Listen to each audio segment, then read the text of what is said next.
잼버리 야영장 배수 문제는 여러 차례 지적된 바 있죠.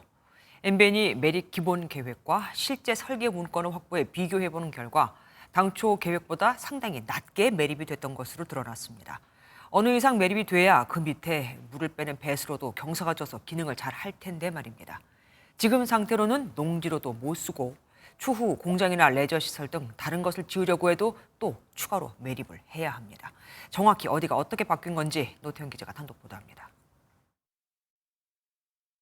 태풍 카눈이 관통한 새만금 잼버리 대회장입니다. 대원들이 잠자던 야영장은 물에 잠겼고 팔레트 높이보다 깊은 웅덩이도 눈에 띕니다. 농업용지로 조성된 탓에 물이 잘 안 빠지는 건데 매립 높이도 당초 계획보다 낮게 조성됐습니다. 2018년 농림축산식품부 매립사업 기본계획에는 백년빈도 홍수위를 고려해 잼버리 부지 평균 매립 높이를 2.9m로 했습니다. 5만 명 규모 인원이 참여하는 행사임을 고려해 농지지만 주거지역 설계 기준인 백년빈도로 계획했다는 설명입니다. 하지만 기재부와 협의를 거치며 공사비 210억 원이 삭감됐고 2019년 실제 설계에서 30년 빈도로 기준을 낮춰 매립했습니다. 매립 높이가 낮아지면 홍수에 취약할 뿐 아니라 배수에도 문제가 생길 수밖에 없습니다. 게다가 땅을 다른 용도로 쓰려고 하면 추가 매립을 해야 한다는 지적입니다.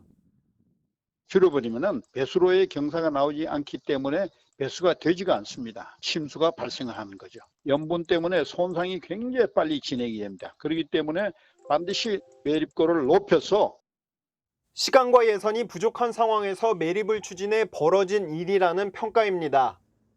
문재인 정부가 기존에 없었던 땅에 대회를 유치하려고 무리하게 밀어붙이는 바람에 매립조차 졸속으로 추진된 것으로 볼 수 있습니다. 감사원은 새만금 간척 사업에 속도를 내기 위해 이런 결정을 내린 게 아닌지 부지 선정 배경과 매립 과정 등을 중점적으로 들여다볼 방침입니다. MBN 뉴스 노태현입니다. 안녕하세요. 김주하입니다. 공정하고 신속한 MBN 뉴스, 유튜브를 통해서도 만나보실 수 있습니다. 특히 더 많은 뉴스와 라이브를 보고 싶으시다면 오른쪽을 눌러서 구독하시면 됩니다. 어렵지 않죠? 빠르고 정확한 뉴스로 계속 찾아뵙겠습니다. MBN 뉴스를 시청해주신 여러분 고맙습니다.